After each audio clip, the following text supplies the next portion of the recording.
င်္ဂလာပါရှင်ကျမကတော့ Trust Academy တူနာပြုအကူသင်တန်းမှာစာသင်ကြားပေးနေတဲ့ဆရာဝန်တူဖြစ်ပါတယ် Tele Consultation တွေကိုလည်းလက်တလုံးမှာဆောင်ရွက်ပေးနေပါတယ်ရှင် Hello မင်္ဂလာပါကျွန်တော်ကတော့ဒီ Trust Academy တူနာပြုအကူနဲ့ဆေးဝါးအကူသင်တန်းမှာဒေါက်တာရွှေနဲ့အတူတွဲဖက်ပြီးတော့စာသင်ကြားပေးနေတဲ့ဒေါက်တာဝေဖြစ်ပါတယ်အဲ့တော့ဒီနေ့ကျွန်တော်တို့နှစ်ယောက်ကဆွေးနွေးသွားမယ့်အကြောင်းအရာတွေကဘာလဲဆိုတော့နော်လူတွေမှာလည်းအတွေ့များရတယ်အထူးသဖြင့်ပေါ့နော်ဒါဝရတဲ့လူတွေခန္ဓာကိုယ်တောင်းတောင်းတကယ်နဲ့အစီတွေခန္ဓာကိုယ်မှာအစီပိုတွေများတဲ့လူနာတွေမှာတွေ့ရတာများတဲ့အသေးအစီဖုံးနေဆိုတဲ့အကြောင်းအရာကိုကျွန်တော်တို့ကဆွေးနွေးသွားမှာဖြစ်တယ်အဲ့တော့ဗာလဲဆိုတော့ဘလို့အချိန်တွေမှာသူ့ကိုတွေ့ရတယ်ဆိုတာလဲဆိုတော့လူတော်တော်များများက medical check up လုပ်ကြတာတွေရှိတယ်အဲ့အချိန်မှာအော်ထော်ဆောင်းရိုက်တာတွေသွေးစစ်တာတွေပါတယ်အော်ထော်ဆောင်းရိုက်လိုက်တဲ့အခါမှာဗိုက်ထဲမှာတော့ပြဿနာတော့ကြီးကြီးမားမားမရှိဘူးအသေးမှာတော့အစီနည်းနည်းဖုံးနေတယ်ဆိုပြီးတော့ဆရာဝန်ကပြောလိုက်တယ်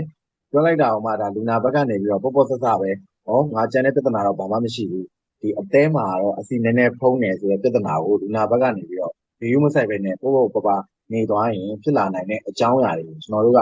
ဒီနေ့မှာဆွေးနွေးပေးသွားမှာဖြစ်ပါတယ်အဲ့တော့ဒေါက်တာရေအသေးစီဖုံးနေဆိုတာကျွန်တော်တို့ဘလို့ကြောင့်ဖြစ်တာလဲဆရာကြီးဟုတ်ကဲ့ဆရာကြီးအသေးစီဖုံးနေဆိုတာကကြတော့ဒီအသေးမှာလိုရာထက်ကိုများနေတာပေါ့နော်အစီတွေကပုံမှန်ထက်ပိုများနေတဲ့အစီတွေစုနေတာကိုအသေးအစီဖုံးတယ်လို့ခေါ်တယ်ပေါ့နော်အသေးအစီဖုံးတာကဒီအရက်မတောက်ဘဲနဲ့လည်းအသေးအစီဖုံးနိုင်တယ်ဆရာဥပမာကိုလေးချိန်အလွန်အမင်းများနေတဲ့လူတွေပေါ့နော်အဲ့လိုလူတွေရဲ့ပြီးတော့ယောဂအခန်းတစ်ခုခုရှိနေတဲ့လူတွေဥပမာစီးချိုသွေးတိုးတစ်ခုခုပေါ့နော်ယောဂအခန်းရှိနေတဲ့လူတွေမှာဆိုလို့ရှိရင်လည်းဆေးတေချာမတောက်တဲ့လူတွေမှာဆိုလည်းအသေးအစီဖုံးတဲ့ပြဿနာလည်းရှိနိုင်တယ်ဆရာဟုတ်ကဲ့အဲ့တော့ကျွန်တော်တို့လူတစ်ယောက်ကပေါ့နော်အထွာဆောင်ရဲလိုက်တယ်အဲ့မှာအသေးအစီဖုံးတယ်ဖက်တီးလေးပါပေါ့ဖက်တီးလေးပါဆိုပြီးတော့ result ထွက်မယ်ပေါ့အဲ့ဒီအသေးအစီဖုံးတယ်လို့အဖြေကိုဒါကိုကသိပြီဆိုရင်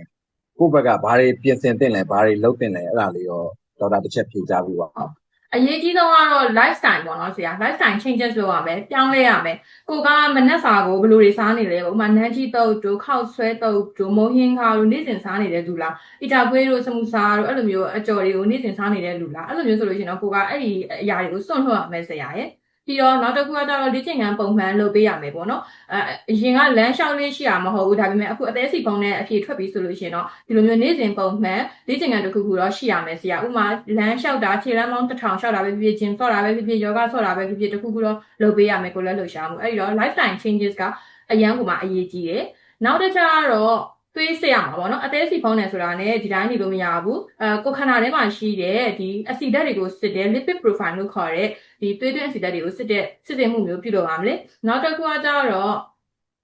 ့အသေးရဲ့ enzyme တွေပေါ့အသေးရဲ့ enzyme တွေကလိုရာထက်ပိုပြီးတော့များနေသလားဆိုတာကိုစစ်ဆေးရမယ် liver function test ရဲ့ lipid profile ရဲ့အဓိကထားပြီးတော့စစ်ပေးရမယ်ဆရာဟုတ်ကဲ့အဓိကကတော့ဒါဒေါက်တာပြောသွားတဲ့အထဲမှာဆိုရင်အစီရေအစိမ့်တွေအငံတွေများတဲ့အစားအသောက်တွေဒါတွေကလူတွေကိုဒုက္ခပေးနေတာပေါ့နော်အစီတွေများတဲ့အစားအသောက်တွေစားတာတွေများလာရင်လူခန္ဓာကိုယ်မှာမလိုလားအပ်တဲ့အစီတွေကလာပြီးတော့စုမယ်ပေါ့စုပြီးသွားရင်အသေးမှသွားပြီးတော့သွားပုံမယ်ပေါ့နော်အဲ့ဒီအစီတွေစုသွားပြီးတော့နောက်ဆုံးမှာဒါပြတ်တဲ့လူကိုဒုက္ခပေးနိုင်တဲ့အဆင့်တီတာရောက်သွားတာပေါ့အဲ့တော့ဒေါက်တာပြောသွားတဲ့ lifestyle changes အထဲမှာဆိုရင်ဒါလမ်းလျှောက်ရမယ်အားကစားလုပ်ရမယ်အစားအသောက်တွေဆင်ခြင်ရမယ်ဆိုတာလဲဒါအသေးစီဖုံးကိုကုသတဲ့နေရာမှာဒါအရေးပါတဲ့အချက်တွေပဲပေါ့နော်ဟုတ်တယ်ဆရာဟုတ်ကဲ့အဲ့တော့ကျွန်တော်တို့ကဒီအသေးစီဖုံးတာကိုတည်တယ်ဒါပေမဲ့အစားအသောက်တွေလည်းမဆင်ခြင်ဘူးเนาะပြီးရင်လေ့ကျင့်ခန်းတွေပါလည်းလောက်တာမရှိဘူးပေါ့နော်ပုံမှန်ပဲနေတူကလှုပ်ဆင်အတိုင်းနေတယ်စားတယ်တောက်တယ်ဆိုနောက်ပိုင်းမှာအဲ့အသေးစီဖုံးတာနေပြီးတော့အဲ့လူကိုဘယ်လိုတွေဒုက္ခတွေပေးနိုင်တယ်ပေါ့အဲ့ဒါလေးဖြေကြားပေးပါဦးဟုတ်ဆရာအသေးစီဖုံးတာကြတော့လောလောဆယ်ကအစောပိုင်းမှာဆိုလို့ရှိရင်တိတာထင်ရှားတဲ့လက္ခဏာမပြဘူးဆရာရဲ့အသေးရဲ့၄ပုံ၃ပုံလောက်ပျက်စီးသွားတဲ့အနေအထားမှာဒါလက္ခဏာပြလာတာမျိုးရှိတယ်ဥပမာဘယ်လိုလက္ခဏာတွေပြတတ်လဲဆိုလို့ရှိရင်တော့ပင်ပန်းနွမ်းနေတာအလွယ်တကူမောပန်းလွယ်တာပြီးလို့ရှိရင်ဘိုက်တွေကအဲ့လိုမျိုးအရန်ကြီးကိုတင်းလာတာပြီးတော့အသေးရှိတဲ့ဒီညာဘက်နံရိုးအောက်ကနေပြီးတော့နာကျင်နေတာအောက်နေတာအဲ့လိုလက္ခဏာတွေပြတတ်တယ်ပြီးတော့အသားတွေဝါလာတတ်တယ်ပေါ့နော်အဲ့လိုမျိုးပြလာပြီဆိုရင်နောက်ဆက်တွဲဖြစ်တဲ့ဒီအသေး6ချက်ဘက်ကိုလည်းရောက်နိုင်တယ်လို့ဒီထက်ပိုဆိုတဲ့အသေးကင်ဆာကိုလည်းရောက်နေတဲ့အနေအထားမျိုးရှိတတ်တယ်ဆရာဟုတ်ကဲ့အဲ့ဒါဆိုဒါအသေးစီဖုံးတယ်လို့အဖြေကိုသိတာကိုပေါ့ဆဆနေလိုက်မိတဲ့အ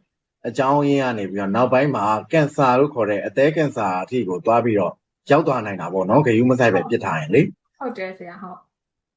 ဟုတ်ကဲ့အဓိကကတော့ဒါအခုမှအသေးစီဖုံးတာပြဿနာရှိနေပြီဆိုရင်အဓိကကတော့ lifestyle changes တွေလုပ်ရမယ်အစားအသောက်တွေဆင်ခြင်ရမယ်လိုအပ်တဲ့သွေးစစ်မှုတွေပြုလုပ်ရမယ်အဓိကအစီအစိတ်တွေပါတဲ့အစားအသောက်တွေရှောင်ရမယ်ပေါ့နော် ဟုတ်တယ်ဗျာ အဲ့တော့ဒါယောဂတစ်ခုဆိုတာကဒါကိုယ့်ဘက်ကဥယျာဉ်တော့ဒါယောဂကိုကိုကနိုင်တဲ့ chance တွေကပိုများတာပေါ့နော်အခွင့်အလမ်းတွေကပိုများတာပေါ့နောက်ကျမှခုနကဒေါက်တာပြောသလိုအသေးခြောက်သွားမှเนาะအသေးကင်ဆာဖြစ်သွားမှသိတယ်ဆိုရင်ဒါယောဂကိုကိုဥသွားတဲ့သဘောပဲပေါ့နော် ဟုတ်တယ် အဲ့တော့ဒါကျွန်တော်မြန်မာနိုင်ငံကလူတော်တော်များများကဒီကျန်းမာရေးဗဟုသုတတွေနဲ့ကြတော့နည်းနည်းအလန့်ဝေးကြတယ်အလန့်ဝေးကြတယ်ဆိုတော့ကိုယ့်စီမှာကျန်းမာရေးဗဟုသုတတွေဒါပြပြဝဝရှိထားရင်ပေါ့နော်ကိုဖြစ်နေတဲ့ယောဂကိုတိတက်မဆိုးအောင်ဘယ်လိုကာကွယ်ရမလဲဘာတွေဆင်ခြင်ရမယ်ဆိုတော့အချက်လက်တွေကသိထားရင်နောက်ဆက်တွဲတွေလည်းဝင်ဖို့ chance ကနည်းသွားမှာပေါ့နော် ဟုတ်တယ်ဆရာကာကွယ်ပြီးသားဖြစ်သွားတာပေါ့နော် ကာကွယ်ပြီးသားဖြစ်သွားတာပေါ့အဲ့တော့ကျွန်တော်တို့ဒီ Trust Academy သင်တန်းမှာဆိုရင်ဒီလိုမျိုးယောဂတွေအကြောင်းကိုသင်တန်းသူသင်တန်းသားတွေနဲ့နော်ဆွေးနွေးသွားမယ်သင်တန်းသူသင်တန်းသားတွေသိချင်တာတွေကိုလည်းဒေါက်တာတို့နှစ်ယောက်ကဖြေကြားပေးသွားမှာဖြစ်တယ်ယောဂအကြောင်းကိုယောဂတစ်ခုကိုသင်တော့မယ်ဆိုရင်ဒီယောဂဘာကြောင့်ဖြစ်တာလဲဒီယောဂဖြစ်ရင်ရောဘာတွေလုပ်ရမှာလဲဘာတွေသွေးတွေစစ်တင်လဲဘယ်လိုနေထိုင်စားတောက်တင်လဲဆိုတဲ့အချက်လက်တွေကိုဆရာဝန်နှစ်ယောက်ကကျွန်တော်တို့ဒီ Trust Academy တူနာပြုအကူနဲ့ဆေးဝါးအကူသင်တန်းတွေမှာဆိုရင်ဒါသင်တန်းသားတွေနားလည်လွယ်အောင်ရိုးရှင်းလွယ်ကူတဲ့စကားလုံးတွေနဲ့သင်ကြားပေးနေတာဖြစ်ပါတယ်အဲ့တော့အသက်အစီဖုံးပြီဆိုရင်ဘယ်လိုတွေဆေးတွေတောက်ရမယ်ဘယ်လိုတွေနေထိုင်ရမယ်ဘာတွေလုပ်ရမယ်အသေးစိတ်အချက်လက်တွေကိုတော့ဒေါက်တာတို့ရဲ့သင်တန်းမှာဝင် join ပြီးတော့အားလုံးကိုကျန်းမာရေးဗဟုသုတအားလုံးကိုတိုးစေချင်ပါတယ် ဟုတ်ကဲ့အားလုံးကိုဒေါက်တာတို့ရဲ့ Trust Academy ခုနပြုအကူသင်တန်းနဲ့ဇေဝအကူသင်တန်းနေပြီးတော့ဖိတ်ခေါ်လိုက်ပါတယ် အားလုံး welcome လုပ်ပါတယ်ဒေါက်တာတို့နှစ်ယောက်ကနေပြီးတော့